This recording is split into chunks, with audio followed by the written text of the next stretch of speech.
Welcome to the Athletic Football Show. I'm Robert Mays. Joining me today, the Athletics draft expert guru.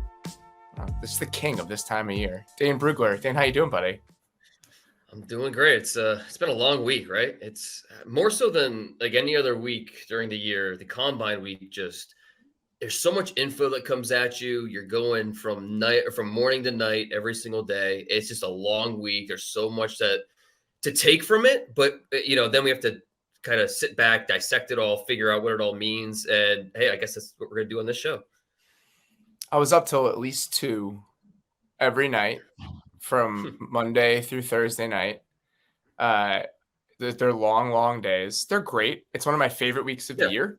I love seeing everyone. I love seeing all the media friends that you have, catching up with people you wouldn't otherwise, running into people you've never met. That part is great. It's just good conversations that way. The football conversations are fantastic. There's nothing like it. I go to training camps every single year where I'm going to 20 teams, and that's fun, but there's an urgency even to those conversations because guys are running to and from meetings or, 3 other guys are there that day, and there's a decent amount of downtime at the combine. I think that's the reality of it, especially now that they've flipped the workouts to the evening. There's a decent amount of idle time. So it's really a good time in the calendar to just kind of sit, catch up, pick people's brains. And I don't think I knew that when I was 27. Now I do know that. So my combine time is a little bit different. But when I got home on Friday, I was in bed asleep by 10 and I slept for like 10 and a half hours. My fiance was like, "Are you okay?" I was like, "Is there something wrong with you?" I was like, "I'm absolutely fine. I'm just on a sleep deficit, the likes of which I am not used to at this stage of my life." Well, and this year was a little unique because last year was the prime time, and that was awful, where all the drills were happening at night. This year they started at 3:00 Thursday, Friday, and then 1:00 Saturday, Sunday. And so that was as much for the players and the combine prospects as it was for everybody else. So you could still go out at night. You could still help that Indianapolis economy with the bar scene and all the restaurants. And so it's just it's a fire hose of info just coming at you, and you can't walk down the street in Indianapolis without seeing somebody that either or of and that you recognize. So it's really fun week. So I just got home today, and I'll tell you what, that pillow is looking awfully soft, and soon enough. I'm happy for you, buddy. You'll get there at some point. We got to do this first, though. The fire hose that you mentioned, that's what we're doing tonight. We're going to try to take the information from the workouts, some of the discussion and news around some prospects. We really haven't talked about the Jalen Carter situation on this show up to this point. I think we have to dig into that. Really just everything you need to know about what happened in Indy here over the last 5 or 6 days. So let's start at the top. If you're thinking about what the number one takeaway you're going to have from this week in Indianapolis is, your biggest thing, it's like, man, this is what I'll remember about this combine. Where would you start? Quarterback and wide receiver day at the combine it's always the most fun. Those are the fireworks. And sometimes it lives up to that. Sometimes it doesn't. I thought this year did. And as I was leaving Lucas Oil Stadium Saturday night, I was thinking about or the lasting thought that I kept going through my mind was the performance we saw from CJ Stroud, Ohio State quarterback. Really, he didn't do anything that was surprising because you could turn on any of his tapes this season and he's surgical from the pocket. But watching it live was just a little bit different. You saw the composed footwork, smooth delivery. The ball comes out so quick and tight. And then what you love the most about Stroud is he puts a premium on accuracy, places the throw to help out his target. And that's exactly what we saw during every single one of his throws at the combine during the passing drills. For me, when I evaluate a quarterback throw in person, you want to be able to feel just how natural everything is, and I think that's what we saw with Stroud. It's you want to see how repeatable everything is from their feet all the way up to their arm and their eyes and the way they see everything. With Stroud, that's exactly what we saw. Everything was repeatable. Everything was natural. The touch, the way he layers, the way he controls ball speeds, it's all very repeatable. It was all accurate. And I wrote in my combine preview how Anthony Richardson and CJ Stroud going back to back, because they do all the drills in alphabetical order, how interesting that would be, because on one side of it, you have Richardson, who's just got this rocket launcher for an arm. And then you've got, Stroud's arm strength, which is good, but he doesn't have a power arm. How, would that stand out at all? But then also the juxtaposition, which was, okay, Richardson's placement might be a little off compared to Stroud's, where all of his balls were on point. And I think that's exactly what we saw. Stroud is he's so good at finding his rhythm. And this is a really unique setting to throw. You're throwing to receivers you've never thrown to. You're in shorts and a t-shirt. But he still was able to find that rhythm, and he's touching up his throws. He's throwing with pace, throwing with accuracy. So as an evaluator, you feel like you have with Stroud, you see a high floor. The ceiling is a little tougher to figure out. I think that really depends on how he embraces the athleticism and the ability to create some of those off-scheduled plays. We don't necessarily get to answer those questions here at the Combine, but if you watch his passing performance at the Combine, I think you feel coming away, you feel like, okay, this guy has a really high floor as an NFL starter. How many top 5-ish prospects have we seen throw recently? Because all of the buzz about his throwing workout, it does feel like not as many top guys are throwing at the Combine over the last few years and kind of creating this narrative about themselves. Is that off base? Anecdotally, that's what it seems like to me. I can't remember a top 5 pick where we came away from Indy being like, man, he just threw really well, because so many guys have elected not to throw recently.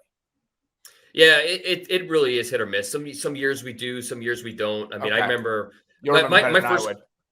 my first Combine was back in 2011, when I remember seeing Cam Newton throw, and it was not good. I mean, it was all over the place. And he still went number 1 overall. So I don't know that teams don't want quarterbacks to come into this and say, well, I'm just going to wait till the pro day. I'm wait till everything's a lot more scheduled and everything. So I don't think teams kill the quarterbacks if they're not perfect and on point. It's just more, can you come here and show off? And I think that's what Stroud did. It kind of seems like he's the forgotten man in the narrative conversation around the quarterbacks in this draft, especially after the Combine, because coming into it, we had so many discussions about Bryce Young's size, which we get into. I think that Anthony Richardson this week, based on how he tested, has really stolen a lot of the attention, because he's probably the most athletic quarterback we've ever seen at the Combine. So when you're looking at CJ Stroud just as a prospect, I know this is dicey territory, but who are you comping him to in terms of that floor ceiling conversation, where he could potentially land? What sort of guy are we looking at? Because I feel like we haven't talked about him that much. I was talking, I was at dinner with Greg Cosell the other day talking with him about this, and I get a lot of heat for it, but I see a floor of like Jared Goff. I think there's some parallels there with what Jared Goff does and what CJ Stroud does. It's not apples to apples, perfect comparison. I think Stroud does have a little more athleticism to him, even though he doesn't always show it. And that's kind of the big question with him. But the way that, they can use all 3 levels of the field. I mean, CJ Stroud led all of college football last year in completions of 30+ yards.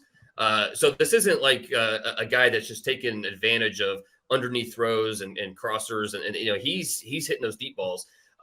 So I think that there are some comparisons there with Jared Goff. Again, it's not a perfect comparison, but I think you can see some of that. I think the biggest knock or the biggest concern about Jared Goff as it relates to his ceiling is that lack of playmaking ability and off-schedule playmaking. So if there's a little bit more of that with CJ Stroud, then I think that suddenly becomes pretty interesting. Right. And I think that's the question with CJ Stroud. That's okay. Am I getting the guy that we saw on the Georgia tape in the Peach Bowl, who, his first 27 games of his college career, he had one missed tackle. Against Georgia, he had 3. Okay. So what guy am I getting here? And, he had a month to prepare for that game. And so, it clearly, they talked to him about being a little more creative, being a little more accessible with his feet. And he did a nice job with that. But is that truly his comfort level? Can it become his comfort level? I think that's where teams are going to be debating, and that's what will determine his ceiling. But I think, again, you feel good about the floor, and his passing workout was a great example why. Let's talk about Anthony Richardson. He's going to be the most athletic quarterback that has ever come through the combine, which is insane. Yeah, I mean, you it look is. at the fact that he weighed in at 244 and then did everything he did as a tester. It's unbelievable. I mean, historic stuff. So put that in context for me. Does that change the way that teams are going to look at Anthony Richardson? Does it change the way that you look at him? Did you already know this is going to happen? So it doesn't really move the needle all that much. Just talk me through what this really means, what we saw this week. No, I don't think this changes any. I mean, if anything, it was just fun to see. I mean, it was Which is enough sometimes. Yeah. Oh, yeah. Absolutely. I mean, that's. But I don't know anybody that was truly surprised, because or people that have actually watched him play and studied him play. I mean, if like in my combine preview, I wrote, okay, if the over under is 4.50, I'm taking the under easy, and he ran a 4.43 at 244 pounds. One of the most the fastest 40s we've ever seen for a quarterback, and the other guys that are ahead of him are like RG3 and guys that are 20 pounds. More than like 30 pounds less. So it's and not only that's that, an amazing tight end workout. Like that's an incredible remarkable tight end workout. As Vernon Davis. I mean, it's remarkable. Yes.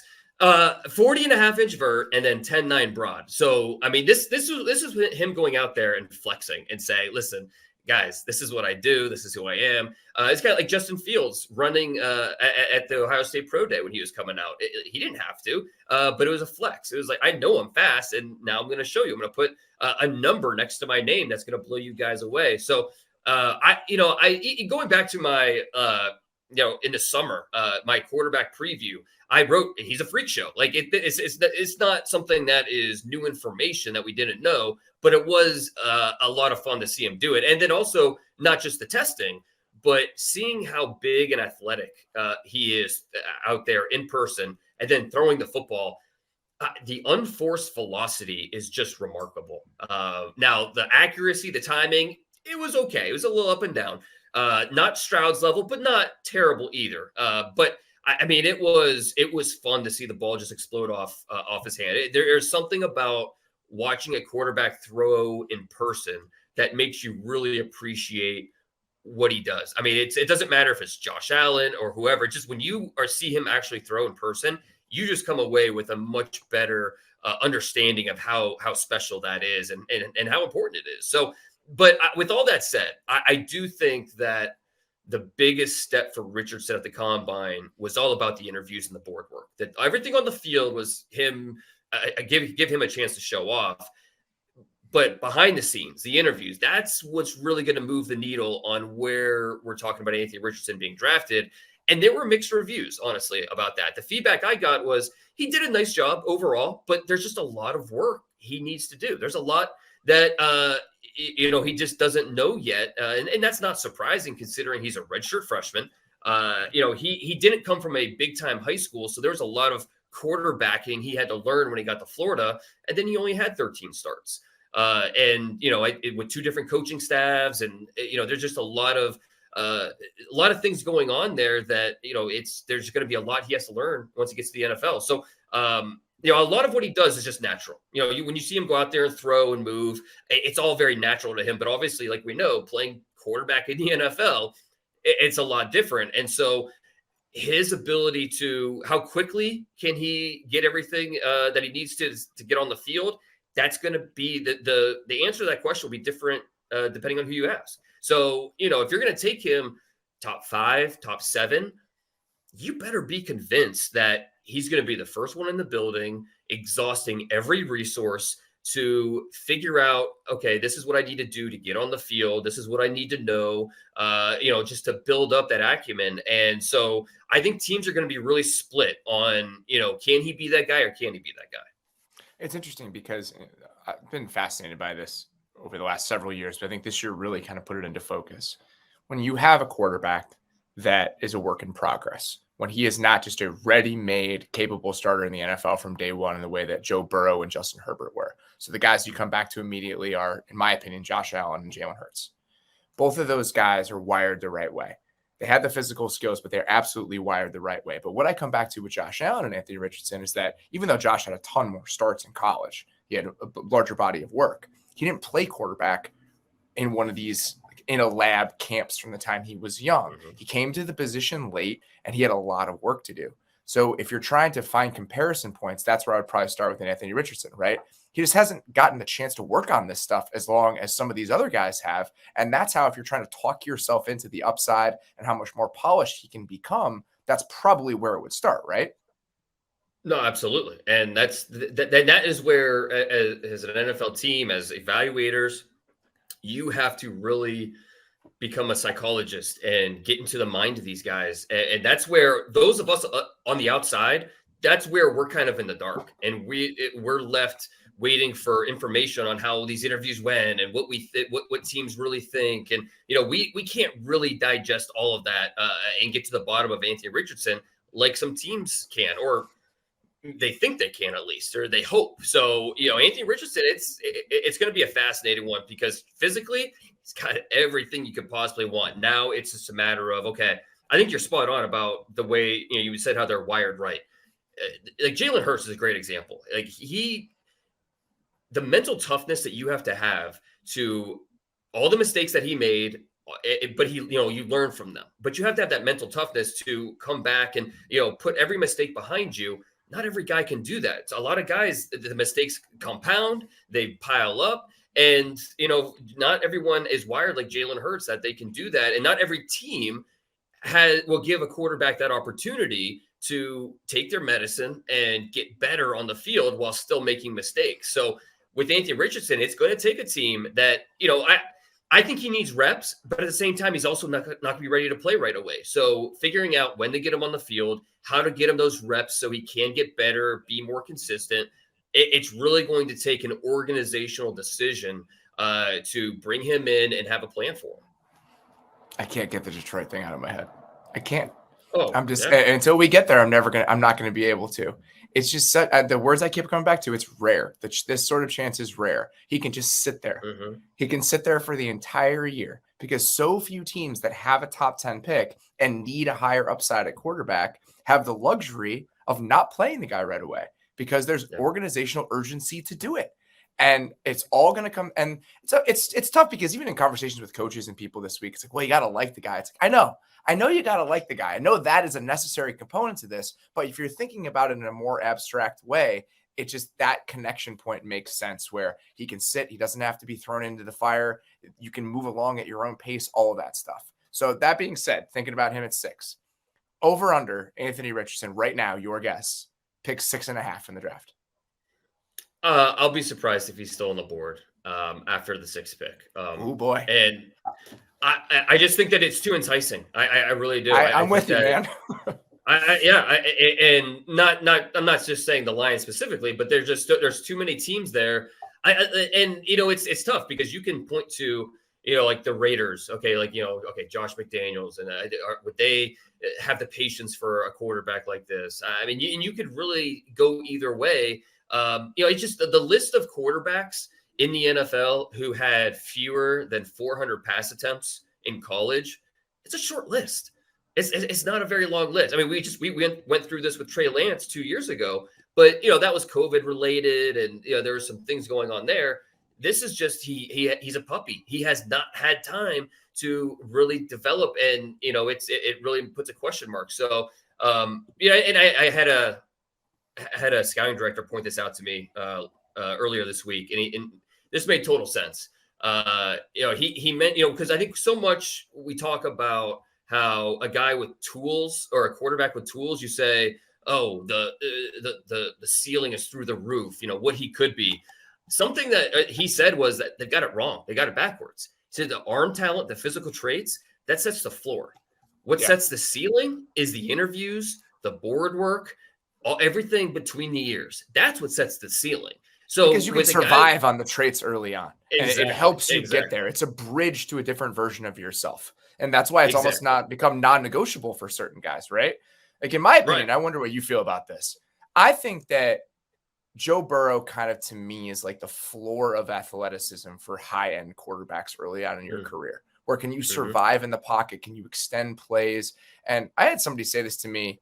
I can't remember who it was. It might have even been Jordan Palmer a couple of years ago when we were talking about this new era of quarterbacks. And he said to me on the record, he said, I think Jared Goff would be the last guy that goes number one that has that that level of movement skills. And I think that we've kind of entered that phase, and it does have to do more with the floor, with the ceiling then sometimes. And I think that it's tough because it's not like you can look at a 40-yard dash because it's more than just movement. It's a feel, Yes. and Joe Burrow, he's so advanced. He teaches a master class on feeling and moving, and it's not something that you can really quantify with a number at the combine. It's something that you can just by studying the tape and seeing how he's handling it. It's really something to be impressed by. And so with a guy like Anthony Richardson, and you see that, you see the movement, you see him escaping and all that, but the feel to move around the pocket and buy those extra, I mean, you can see it on film, but at the NFL level, it's a different animal. And it's funny because you mentioned the guys with less than 300 attempts. Cam Newton was one of those guys, right? He had 292 attempts in college. But Cam Newton was a supernova his last year at Auburn. Oh my God. And he did it by himself. There was nobody else on that Auburn team. He willed that team to the national championship. So, and Anthony Richardson, he started 13 games and had a losing record. So, yeah, it is something that I think Cam Newton is a very natural comparison. Not saying you're making that comparison, but I think just in general, I understand why many will compare him to Cam Newton, but that's a big difference in performance and what they were able to do on the field. Even he compared himself this week, kind of a blend of Cam Newton and Lamar Jackson. Lamar Jackson had a lot longer of a track record at Louisville, but again, Lamar Jackson was the best player in college football. He was the best and most electric player in the sport, and that just didn't happen with Anthony Richardson. So I think that's absolutely worth keeping in mind. All right, let's stick with the quarterbacks here very quickly.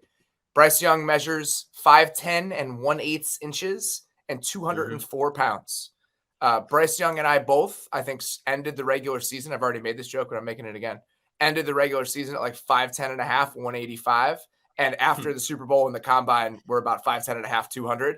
It's for very different reasons. He was purposefully trying to do that. I got there on accident based on the way that I ate. But Bryce Young cracking that 200-pound mark, again, let's put that into context a little bit. Does that answer any questions for you? Are you still worried about his frame? Where are we at after Bryce Young weighed in? Yeah, something about going to Indianapolis just makes the weight go up a little bit. I totally get that. It was beyond the steak at St. Elmo's. It was the butter in the mashed potatoes. Like the texture of the potatoes is like, I'm going to gain 8 pounds at this meal. I know that's going to happen, and that's just how it went. And we'll be talking a little bit more about some of those meals later on here. So look, I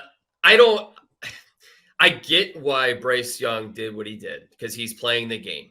He will go down as a 200-pound quarterback, as opposed to if he came in, it was 197. Oh, well, he's below 200 pounds, and that's going to follow him his entire career. Now he can say on his football card, they still make football cards, right? Yeah. So on his football card, sure. It'll say 204, 205, whatever. No, even though his playing weight is probably around 190. That might be being a little bit generous. So, it won't be a mystery that when he goes to his pro day and he has a full throwing session, I bet he won't weigh that day because you know what? He's already got that number down, and that's all that matters. Look, it really honestly did not matter what he weighed in, whether it was 192 pounds or 204 pounds. He's small. Either you're okay with that or you're not. That's as simple as it gets. And so it's just a matter of every team has to be comfortable with that. I think you're comfortable with everything else. He doesn't have a power arm. I think there's some times where he's in the pocket and he can't escape and everything constricts, and you can really see the lack of a power arm. That is something you can point out as a legitimate concern. But after that, it just comes down to the size and his body structure. It's just different than a Kyler Murray, who, we saw a lot of comparisons on Twitter, right? They're two totally different body types. With Bryce, he's just very slender. The shoulders, the torso, it's more slight. And it's not a situation where, okay, we'll just build him up, we'll add muscle. I don't think it's quite that simple. So you just have to be comfortable with his body type. Some teams will be, some teams won't. And you look at just the way that, like Kyler Murray is built. Kyler Murray's lower body is just so much more substantial than a guy like Bryce Young's is. And even if you want to make that Kyler Murray comparison, and they weighed in at almost the exact same numbers, Kyler Murray has an electric arm. For his size, it almost doesn't make any sense how much arm strength he has. And also, Kyler Murray's been hurt. The last couple of Mhm. years, he has not been able to physically withstand playing quarterback in the NFL at that size. But we still think Bryce Young is slighter than that. Other guys who have been slight quarterbacks, Lamar Jackson has had trouble staying healthy over the last couple of years. 6'2", 215. If you look at the way it's distributed, he's also a fairly thin, skinny guy. He was a little bit bigger this year. Some people think he was a little bit slower as a result of that. Like, these concerns are real. Like, your ability to operate as an NFL quarterback at that size, there's a reason there aren't that many of them. There's a reason that teams don't make exceptions. And even if some people are going to say, well, it's the same as Kyler Murray, he went number one, it's worth him going number one. I think that there's a lot of things worth considering when you're making that comparison.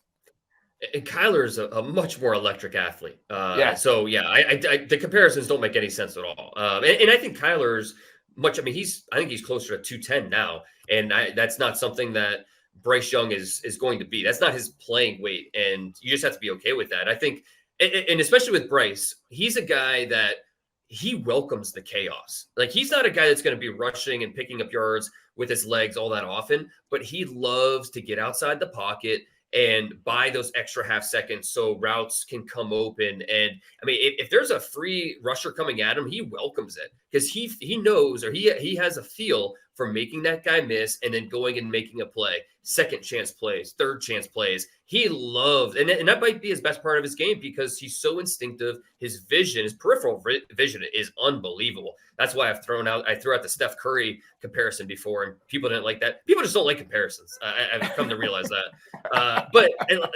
he's in the NFL when everybody's a little bigger, a little faster, and he's welcoming that. It's just, it might be a little bit of a learning curve to not take as many hits on his body that he did in the SEC. Speaking of SEC quarterbacks, last guy in the kind of that top four at the position, what were your Will Levis impressions coming out of the week, and what have you heard? Physically really impressive. I mean, the way the ball comes off his arm is really impressive. He's kind of the prototype in a lot of ways. Like, the biomechanics of his body, the release, and it's almost perfection. Now, I thought there were some of his issues. I think you could see with just the upper body and lower body not being on the same page, not being repeatable with his mechanics, and that does affect his accuracy at times. But overall, I thought it was a solid workout for him. The biggest thing with Levis is just that the last year did not go as planned, and there's a lot of reasons for that. Some teams will look at him as reasons, some teams will look at him as excuses and want more out of that. So, I know one offensive coordinator has him as a third-tier quarterback. There's certain quarterbacks in the first tier, certain quarterbacks in that second tier. He's got Will Levis in the third tier. It's like the seventh or eighth quarterback. So, but I know there are several other teams that are really optimistic about what Will Levis is going to be at the next level. And it's more than just the physical traits. It's how intelligent this guy is, how tough he is. Like, people don't realize he was getting injections, shots every game last year over the second half of the season. He shouldn't have been out there, but he had a serious foot injury, only missed one game. I don't think people really realize how hurt he was. So that's another factor to consider. So Will Levis is a complicated projection. There's no doubt about that. You can see the talent. You just wish you saw things a little bit quicker. But how much was the lack of a true supporting cast, a brand new play caller who is already got fired? How all those changes, how did that factor in to the inconsistencies we saw from him this year? All right, let's stick near the top of the draft and bits of news that came out this week. Jalen Carter news: there was a arrest warrant issued for him in Georgia. He was accused of racing his Jeep in a fatal crash that involved a teammate and a Georgia football staffer. So obviously, it dominated the conversation around the combine the day that it happened. We haven't really touched on it much. I wanted to ask you, what do you think this means for the conversation around him, what teams are saying, and just ultimately how it'll play out as it relates to the draft? I think it's important to point out that teams did not know this was coming. This was a surprise. This was something that, we've heard in the past, quote unquote character concerns with Jalen Carter, which those who I asked said that was a little unfair. Is he a little bit immature? Yeah, but most 20, 21-year-old kids in this draft, you could say that about A lot of times did Kirby Smart had to ride? Did he have to ride them to get the most out of them? Yeah, but it wasn't something that would stop them from drafting such an impressive talent. Now, this is a completely different situation where he made clearly a very poor decision, and something that is more than just the initial act. It was the aftermath of not being there, on scene, and then what happened after, and he's taking care of it now. But how when teams ask him about everything, how is he going to answer those questions? That's again, for those of us on the outside, we don't really know how that's going to go down. And can he convince teams that, hey, this was a single act of indiscretion and not a perpetual problem that is going to follow him to wherever he is drafted? And that's just what it comes down to. It's teams have to be convinced it's an isolated incident. It's not something that we're going to have to worry bringing this guy into our program, into our building, into our community.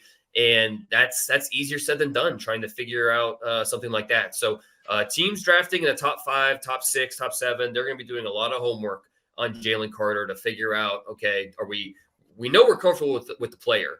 Are we comfortable with the person? And I'm not sure that a team has a great answer to that just yet. And I think if there is a silver lining to the situation, is it's not like the gas mask with Laramie Tunsil, where this is coming out the day of the draft and teams are scrambling, and the teams have plenty of time to do their own investigating and really figuring it out, and that'll ultimately decide where Carter is drafted. I mean, right now, with what we know, I'd be surprised if he fell out of the top 5, but you know what? It's a dicey situation. We'll have to wait and see how it plays out. Yeah, a lot of time between now and when that decision has to be made. Any other guys in terms of on-field workouts that really jumped out to you? Somebody that you just feel like, again, is going to stick with you from this week? Well, I mentioned how Stroud, walking out of Lucas Oil Stadium Saturday night, how Stroud's performance stuck with me. So did Jackson Smith-Njigba, his Ohio State teammate, really talented wide receiver. He missed almost all of last season, and so this was his chance to go back out there and say, hey, remember me? I'm still pretty good. And it's exactly what he did. So the routes were outstanding. He caught everything. And again, it's kind of like Stroud, where if you study the tape, that's not a surprise. That's who Stroud was, and this is who Jackson Smith-Njigba is. He's a fantastic route runner, outstanding ball skills. The main question was just pure speed. He didn't run the 40, and honestly, I'm not sure we're ever going to see him run a 40. I don't know that he needs to. We didn't see it from Drake London last year, and he fell to the 7th. Oh no, he went top 10. So it's okay. I think Jackson Smith-Njigba is he's not going to be in a hurry to run that 40. But and Drake London didn't even work out, right? I mean, we didn't have anything from him. He did do positional. He did. He caught some balls, but that was it. But he didn't do any of the testing. He just caught passes. But with Jackson Smith-Njigba, he did do the short area agility drills, and he dominated. So in the 3-cone, he was at a 6.57, easily the top time this year. Not of just the just the receivers. I'm talking any player this year. The best 3-cone drill, and then in the short shuttle, a 3.93, which it's just an unbelievable number to get under 4 seconds. Over the last decade, only 3 receivers have had a better short shuttle than Smith-Njigba, Brandon Cooks being one of them. So JSN was just an outstanding positional workout. And then what he did in the 3-cone, the short shuttle, that it really matches up with the type of route runner that he is. He did jump too. The jumps were average. I think it was like 35 in the vert, which that's what you expected. He's not super explosive, but he's not a bad athlete either. So, I think that he's right there in the mix to be a first-round pick, just like we thought. I don't think this makes him a lock top 20 pick, but some team's going to get a really good football player with JSN. So let's compare that to the testing and just the overall kind of discourse around the rest of the receiver class. Because based on what little I know, you look at the testing from some of those other guys, Jordan Addison didn't blow people away.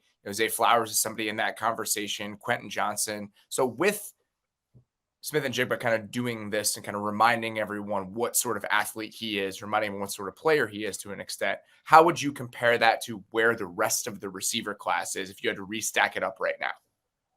Yeah, and I think with a lot of these guys having average numbers, like you mentioned Jordan Addison, he ran a 4.49 at a lightweight. That's not ideal for he's Jordan Addison's my top receiver at this point in the process, but it's close with him and Jalen Hyatt, Jackson Smith and Jigba, Quentin Johnston.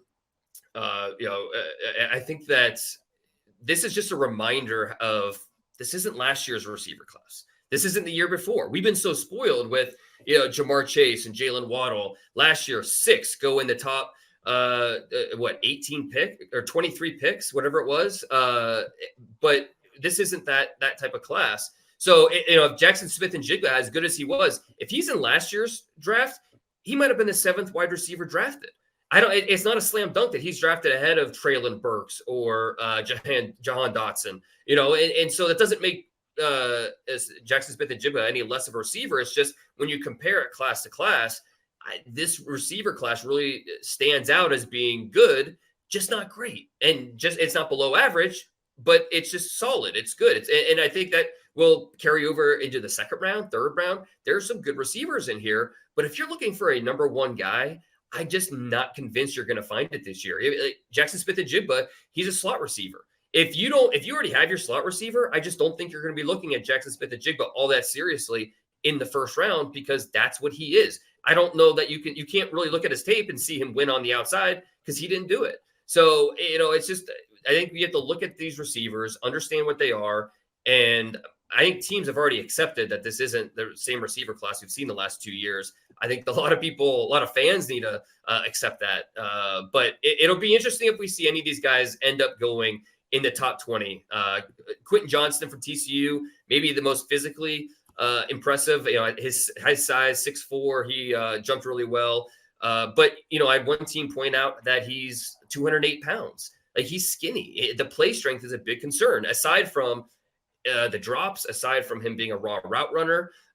So, not necessarily playing that big. Right. I mean, even though he is 6'4", he doesn't always, he doesn't necessarily have the play strength to match that size, that stature that you look at. So, this receiver class, it's a lot of good players, but I think teams would be a little disappointed if they're thinking they're getting a true number one out of this class. The last guy I wanted to ask you about before I talk about some of the guys who really impressed in the workouts, the defensive lineman from Northwestern, whose name I am not even going to almost try to pronounce because I hadn't heard of him before like 48 hours ago. So I'm not going to do what Nate would do and just stumble all over it. This is a guy who his tape is that of a day 3 pick, but he tests like a top 10 athlete. So first of all, tell us how you pronounce his name. And second of all, tell us what to do when you're reconciling those two different things. Yeah, that's so first off, we're talking about Adetomiwa Adebawore, who is one of the freakiest athletes we've ever seen come through the combine, plain and simple. He comes in at 282 pounds and runs a 4.49. We've never seen a 280 plus pounder run sub 4.5. It's never happened before. So now, okay, what do you do with this? That's the question, right? Because you watch him on film and he watch Ohio State film. He did a nice job, mostly as a 3 technique. He doesn't allow, he doesn't get reached. He's able to work up and down the line of scrimmage. But you don't watch his tape and say, oh, this is a first round pick, or he's a top 100 pick. But he goes to the Senior Bowl, has a really good week there of practice, mostly inside as a 3. And then he goes to the combine and does what he did. And it wasn't like that. It was 37.5 in the vert, 10.5 broad, 27 reps on the bench. Just an unreal workout. What do you do with that now? That's where he's probably the most complicated evaluation now because of what. So scouts, when they go through area scouts, they go through these schools. For like a school like Northwestern, they probably went multiple times, but probably twice. You have a grade over the summer when you studied him. You have a grade when you go to the first time, then you have a grade the second time, and then in December when you turn in your grades to home base, it says something, okay? And then so where the guy like Adebawore, it's probably the grades from most teams were in that 4th, 5th round range. But then he goes to the Senior Bowl, then he goes to the Combine, and all of a sudden it's like, okay, what are we missing here? Because this is a big time athlete with power, and for a guy that's shorter, he's 6'2". He has 34-inch arms, so this guy is super long. There's more to him than just what the tape showed. And so it's like, okay, can we get more out of him? Is he an edge player? Do we want him on the inside? So the grade now, it's going to change a little bit. And so teams have to reconcile that and figure out, okay, where are we comfortable? Because the projection or the evaluation is one thing. Now it's up to the valuation and figure out, okay, where do we feel comfortable drafting him? If I had to guess right now, we still have a long way to go, but I would guess he's probably going to go somewhere in the second round, which is kind of crazy based on what we thought, 2 months ago. But you don't ignore what he's done, the last month and a half. You just have to bet on the traits at a certain point, right? Especially when they're this rare. Right. I think that's exactly it. For us, we've never seen a 280 plus pounder run a sub 4.5. That means something. What it is, I don't know. I mean, it also helps. He's a great guy. He's a Kansas City native. His brother's actually a 5-star, just signed with, I think, Oklahoma. So, I mean, they've got the gene pool, that's for sure. All right, let's run through some guys you think really helped themselves or just kind of really stood out. It's always a stretch to say someone really helped themselves at the Combine. Like we just talked about. That example is a good example. But other than that, we know a lot of this stuff. So let's start at tight end, somebody that really stuck out to you among that group this week. Oh, I gotta go with Darnell Washington, the Georgia tight end. For a guy that's his size, almost 6'7", 264 pounds. Basically was a 6th offensive lineman for the Bulldogs. Probably he had arguably the most impressive number of the week at the Combine, and that was his short shuttle. At 264 pounds, he clocked a 4.08, which was the 3rd best number at the Combine this year. Not tight ends, 3rd best overall. The 2 guys in front of him, Smith and Jigba and Juju Brents, a corner from Kansas State, they're both under 200 pounds. That's so insane. Washington, 65 pounds greater than both these guys, and he put up a number that was close to there. So just a total freak number. In the 5'10" 5 drill, just he can move. There's no question about that. His 40 was respectable in the 4.6s. I mean, it's. You look at his production and it doesn't get you excited, but then you realize, okay, they also have Brock Bowers, who's going to be a top 15 pick in next year's draft. And you see how good of a blocker he is. And you understand, okay, he didn't get more targets because he was too valuable, keeping him close to the line of scrimmage. And so this is a true combo tight end who can block his ass off, but he can also go and make plays as a pass catcher. He's an ascending pass catcher. So I have a hard time. And I thought this coming in, I didn't think he was going to put up that type of number in the short shuttle, but I thought there's a good chance, okay, this guy's going first round. He's too impressive. And based on what he did at the Combine, I have a very hard time believing he's going to be available after the first 31 picks in the first round. So after all the tight ends tested this week, how many do you think belong in the first round, in your opinion, if we're going to throw him in there? Belong, or how many do I think will go? Well, if that's a different answer, then we can explore why that's a different answer. But how many do you think will go in the first round? Well, I think it's a different answer because this tight end class is just, it's awesome. It's deep. So I think not a lot of teams, but the few teams in the back half of round 1. So, I mean, let's just take, every team in the back half of round 1, eliminate the teams that aren't going to be considering a tight end. So we're down to probably 4 or 5 teams, maybe. Okay. And then you look at those 4 or 5 teams, there might be 3 of them who say, you know what, we really like Luke Schoonmaker in the 3rd round, or Sam Laporta in the 2nd round, or, we just feel so good about our depth at this position that, we can get a guy in the 2nd, 3rd, 4th round that, let's get our corner here, or let's get our tackle here. I think that there's a good chance we see some of those teams think that way. But with that said, I do think there are 4 tight ends in this draft who, maybe not deserve, but they grade high enough. They're first round talents. Yeah, they warrant consideration in the first round. We mentioned Darnell Washington. We didn't get to see Dalton Kincaid, the Utah tight end, work out.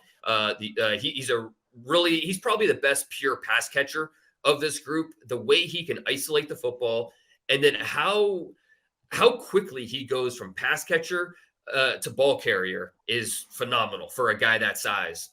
So I mean, Dalton Kincaid's there. He's more of your joker, your true, your F tight end.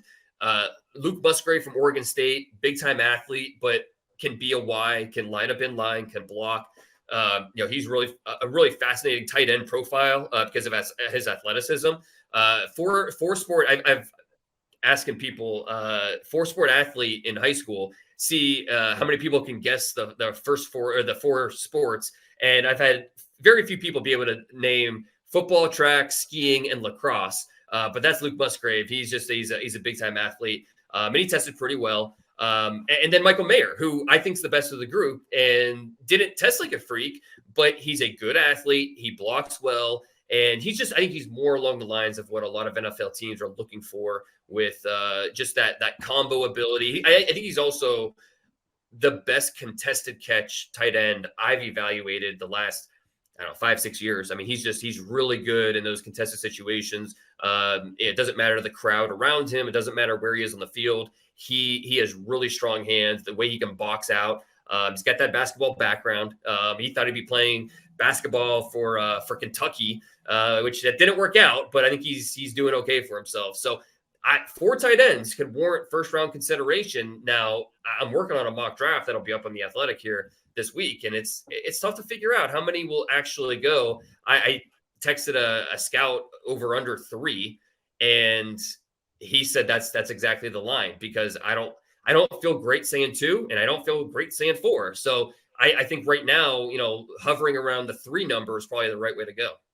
I'm fascinated by how teams that need playmakers will look at this group compared to the receiver group, because I think that's a consideration going back to the trade that the Vikings made for TJ Hawkinson. Going out and getting a guy like that in a market where you're not having to overpay the way that you are a receiver right now. And I was talking to a head coach this week and a head coach that I think needs playmakers. And he just referred to them as difference makers. Like, we need a difference maker somewhere along the line. And that could be a tight end. So if you're a team that doesn't love the receiver class, but you just need a little bit more out of your playmaking group, do you look at this tight end group as a place where there are some opportunities? Because they're not making $20 million a year. You don't need to pick one in the top 10. So do we see teams start to go that route a little bit more because there's more access to players at this position than there are to some of the big time receivers that we're seeing going all over the place right now? I think it's very possible the first 1 or 2 pass catchers drafted this year are tight ends. And I would be fascinated to get your opinion on this. So, I mean, let's go back the last 15 years. There have been 12 tight ends drafted in the first round.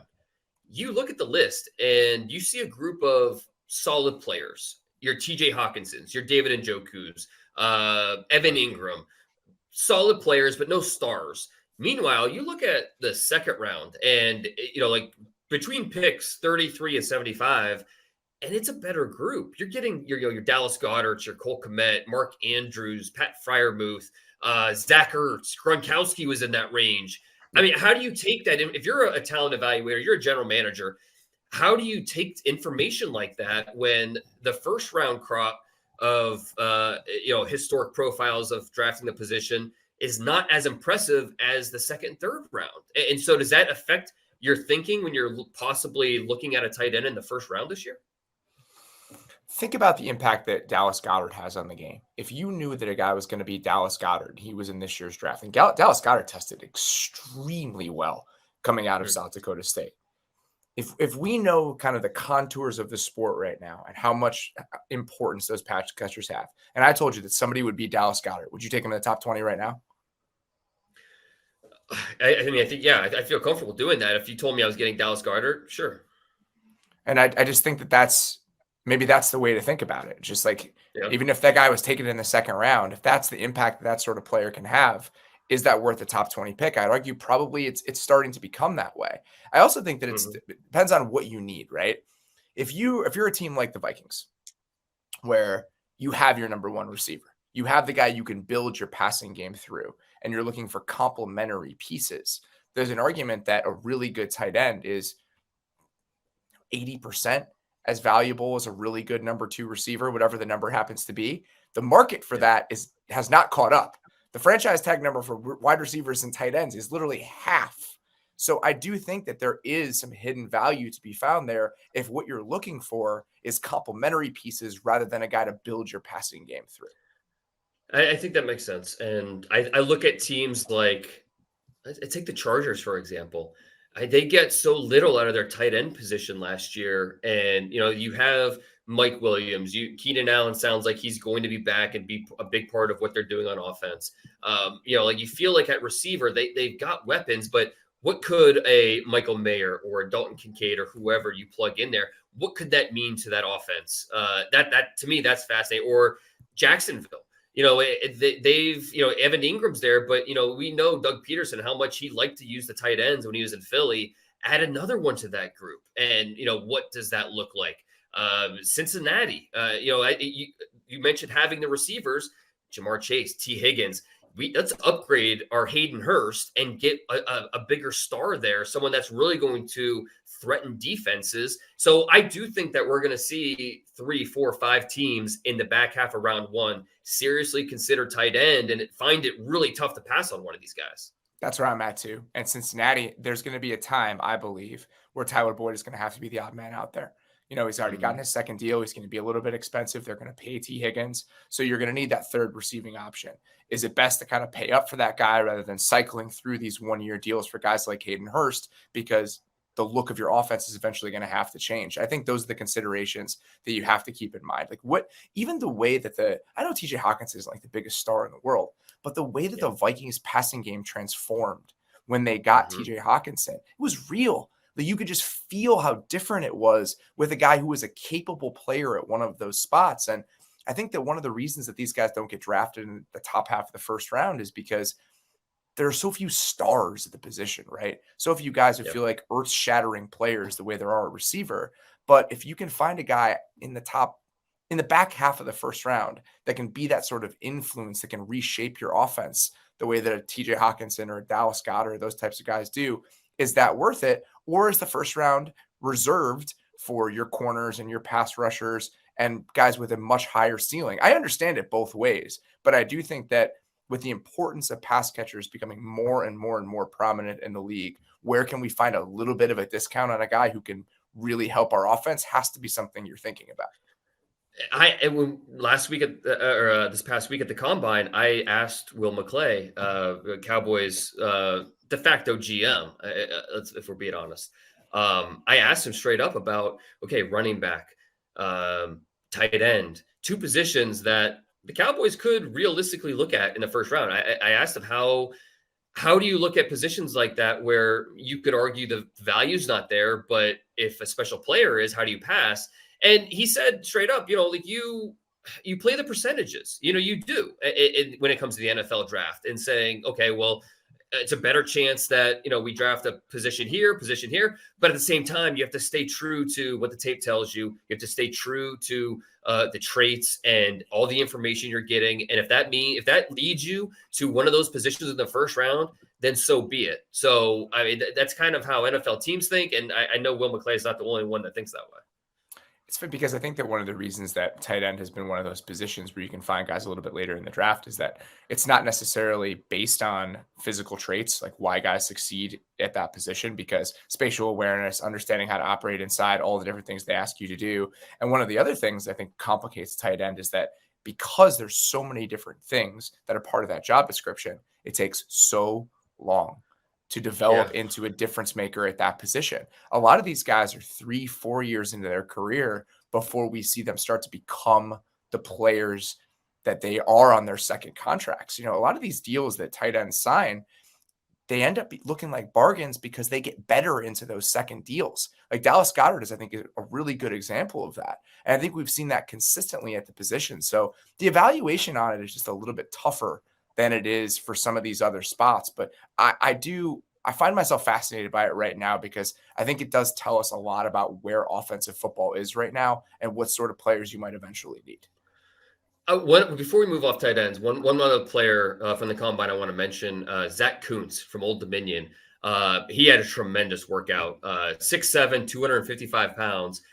He had the second fastest 40 at 4.55 for tight end. Everything else, I think he was first. 40-inch vert, 10.8 broad, 6.87 3-cone. A 6.87 3-cone at 255 pounds is just remarkable.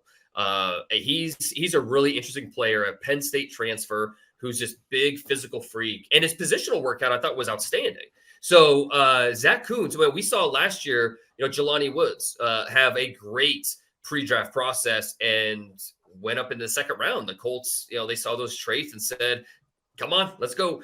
And so Zach Kuntz is definitely a name to keep on the radar as a guy that came into the process as probably a mid-round pick. He hurt his knee late in the year, so we didn't see him in November, December. He wasn't at an all-star game because of that knee. Wasn't even sure he was going to be able to work out at the combine, but he did, and he put up some big-time numbers. So keep Zach Kuntz on the radar as a possible riser as we get closer.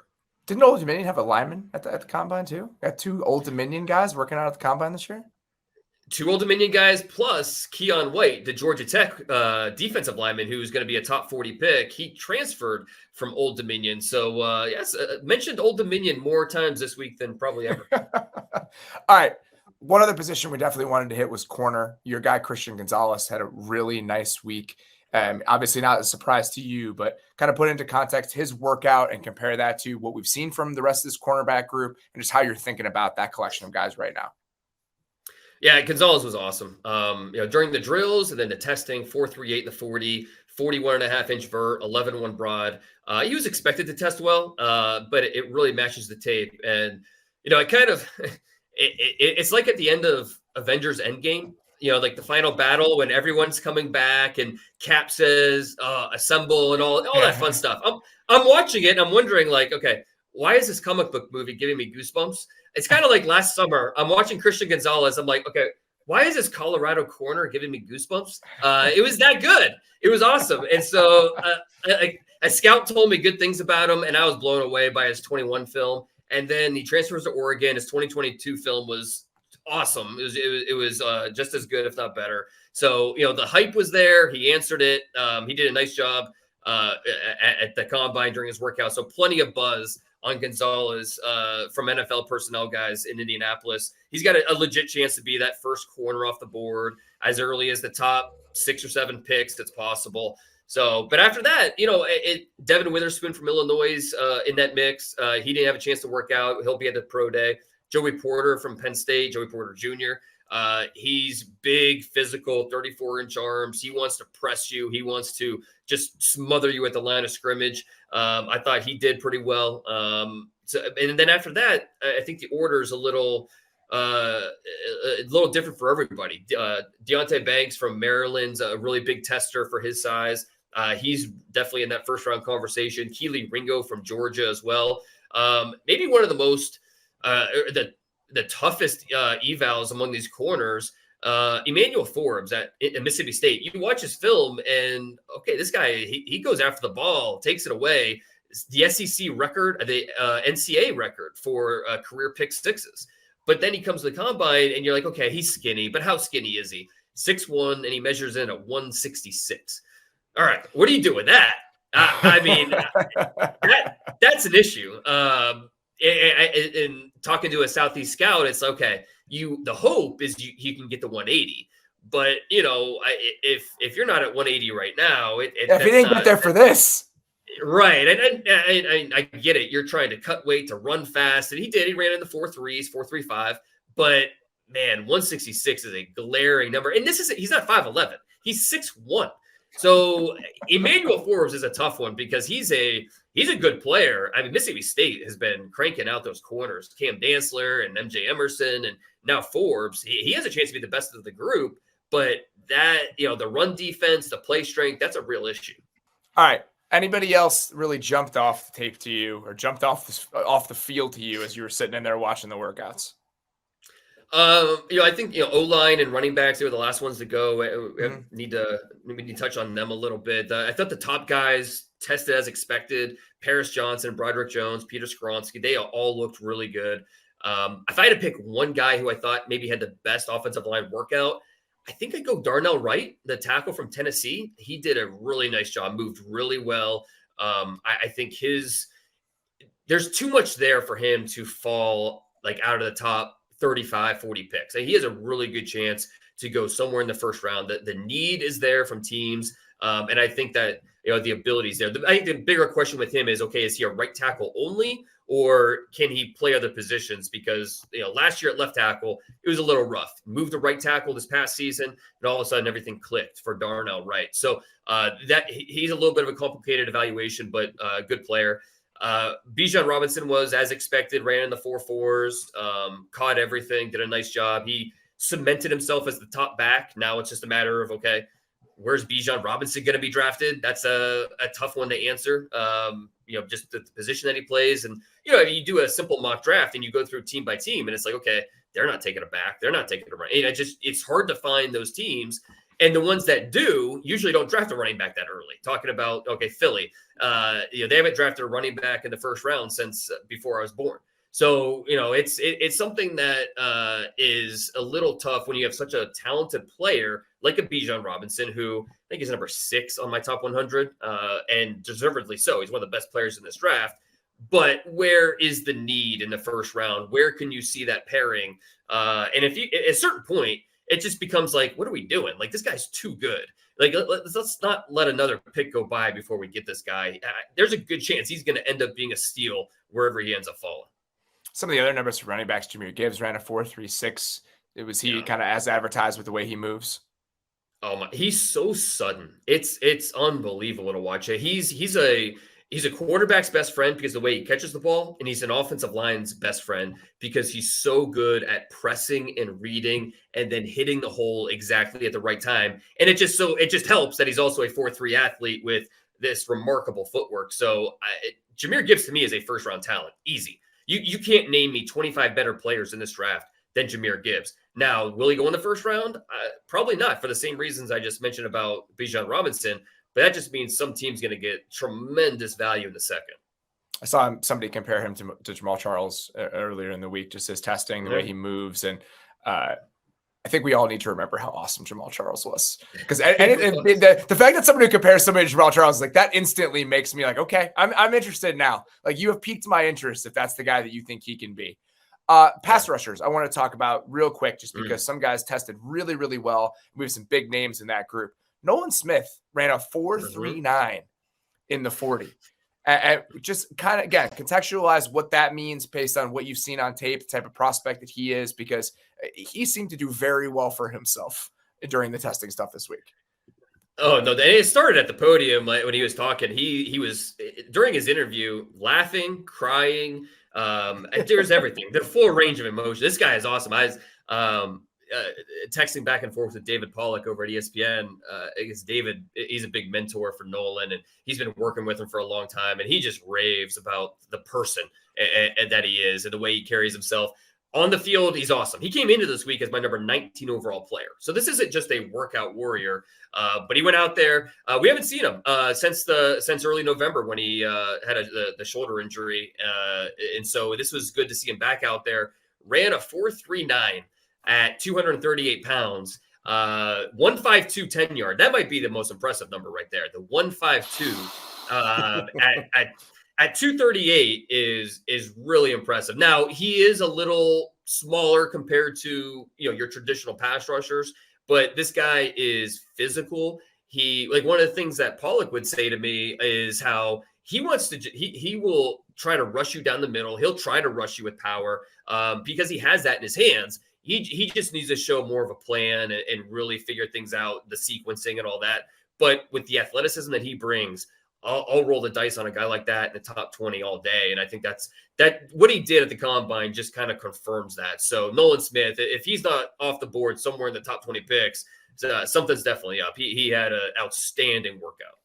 Some of the other guys that are going to be in that first round range, Lucas Van Ness, you thought was going to test very, very well. Do you think he hit the benchmarks that you expected from Iowa? For his I should be better about this. No, I think so. I mean, he's they call him Hercules, and I mean he really impressed. I thought he might get in the 4.55 range. He got 4.58, close enough. Three cone was outstanding, 702. This is a guy that's 275 pounds, so this is a big boy, and 0 career starts at Iowa. But you're catching this guy on the upswing. I mean, this is Leonardo DiCaprio coming out of Titanic. Okay, like he is. It's all up from here. Okay, so Lucas Van Ness, good chance he ends up in the top 10.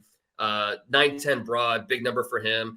Also with we want to hit on the linebackers too. His teammate at Iowa, Jack Campbell, had a really nice workout. It's not a great linebacker class this year. I like Drew Sanders from Arkansas, Trenton Simpson from Clemson, but Jack Campbell really made a case for himself as, okay, hey, I'm ready to go. You want to play tomorrow? Let's suit up. I mean, he is a plug and play linebacker. For his size, he's 249 pounds. Put a 6.74 in the 3-cone, a tremendous number. I did not see a 6.74 watching him on film. I didn't think he was a bad athlete. I just didn't see 6.74. He's one of those guys I definitely want to go back and say, okay, if I'm missing something here, is this one thing I didn't love about his tape is there were times where he would wait for the ball carrier. I want to see, be more of a thumper. Go get that guy. But he's really good in zone coverage. You throw on the Ohio State tape and watch him pick off C.J. Stroud. So Jack Campbell really had a nice workout, and someone that I think, especially in a class like this where the linebackers aren't great, that's only going to push him up further and further. Maybe is into the top 40 or 50 picks. Same broad jump as Nolan Smith, 37.5-inch vertical. I mean, not bad. Those are fairly good numbers at 249 pounds. Before we get to my favorite part of this show, about what we ate this week, Will Anderson reviews, what you expected. I mean, I think he's really the big name guy we have not touched on so far in this conversation. I think whatever you thought of Will Anderson, however you felt coming into the week, that's how you feel going out. He's the weight was good to see. That was kind of a big question. Would he be closer to 245? Would he be under 250? He came in at 253. So that was a good number for him. You look at 4.6 and maybe that doesn't jump off the page, but that's more along the lines of what most pass rushers are doing. Even if it wasn't a freaky number, 1.61 10-yard split is a fine number. The average for all I do this every year, just to put context on these numbers. I take the top 20 at every position, take their combine results and find the average. So that for the top 20 pass rushers in the NFL right now, their average 10-yard split was 1.63, and Will Anderson at 1.61. So I mean that's pretty good, a pretty good number. He didn't do anything else, but I thought he had a good workout, and whatever you thought of him coming in, that's how you leave Indy feeling too. All right. Speaking of leaving Indy and how you're feeling, what is the best thing you ate in Indianapolis this week? I understand that it's low hanging fruit. It's the obvious answer, but it's a St. Elmo's, man. It's first off, my favorite thing, not my favorite thing, but one of my favorite things about St. Elmo's is the bread.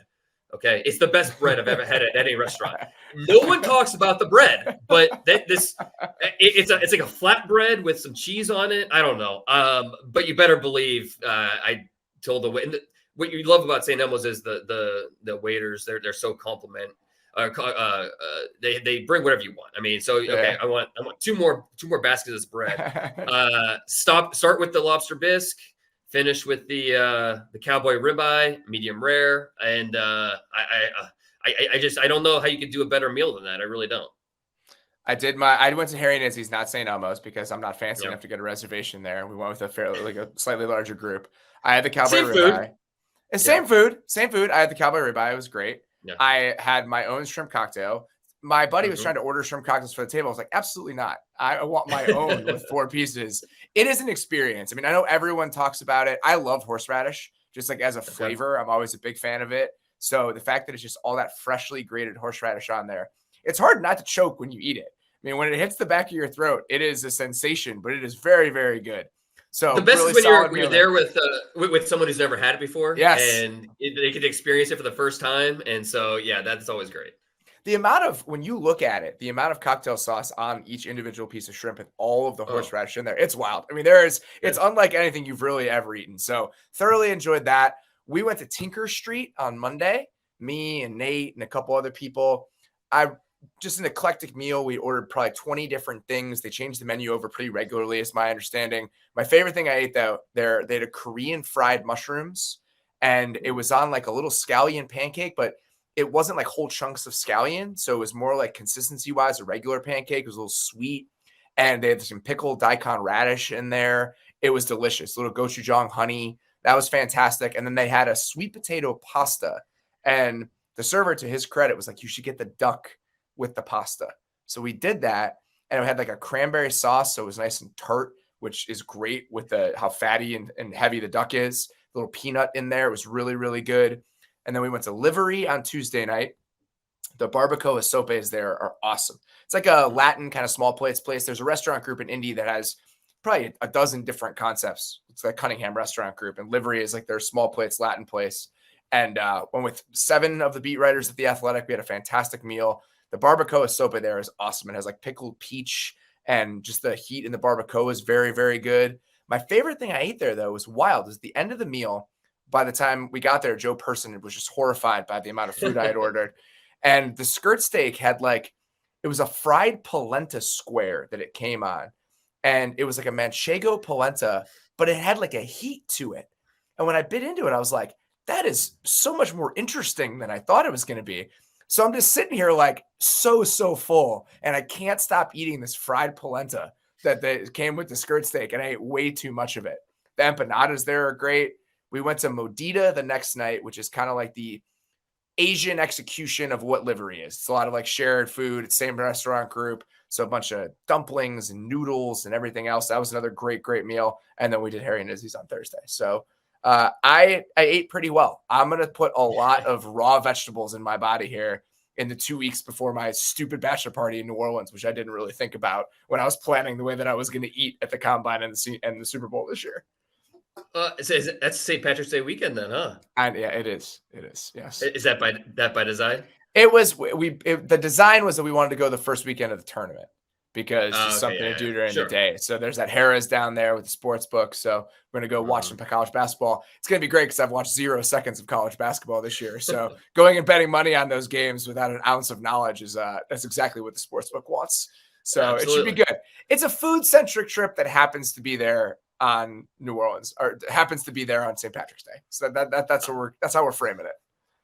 You have a gift for finding some of the most interesting places, no matter where you are. So I have no doubt that'll continue there.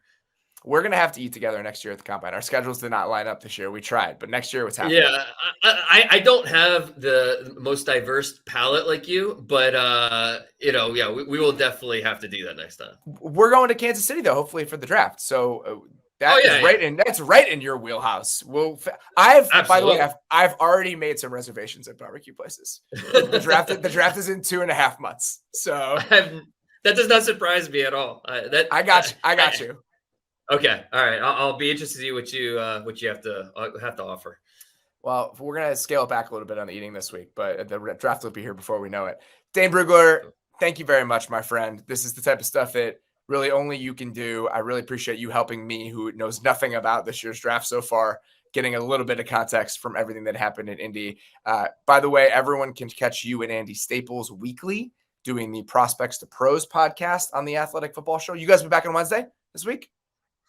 I think so. Yeah. We'll do a little recap of the Combine. We'll talk about something separately than we talked about tonight, but we'll kind of preview. It's pro day season already. It's kind of crazy. Yeah. I mean, I know I was talking to a scout leaving Indy and like, where are you going? He's like, well, I got to be, wherever, on Tuesday. So it's like, it's already here. So a lot of stuff to dig into as we really lean into draft season. We will be back every day this week. We only have 1 week really of free agency previews. So we're going to do a show starting tomorrow, every single day this week about this class, some of the stuff we're watching, best fits, some players who might be available that aren't technically free agents, some mistakes we want to see teams avoid. So there's going to be a lot of free agency content coming to you guys this week, along with the return of the football GM. So we got another 7-8 podcasts this week. It's March, but that's what we got coming your guys' way. So be on the lookout for all of that. If you have not, please rate and review the podcast. If you want to go to Apple Podcasts, let us know why you like the show. It does help us. I would consider it a personal favor, and I would really appreciate it. Please subscribe to The Athletic, theathletic.com/football show. It's where you can read all of Dane's truly indispensable work this time of year as we ramp up to draft season. He has another mock draft coming out later this week, so you might as well subscribe now and be ready to get that. For now, though, that is all we have. Really appreciate you guys listening. Excited to get into free agency time. Talk to you guys soon.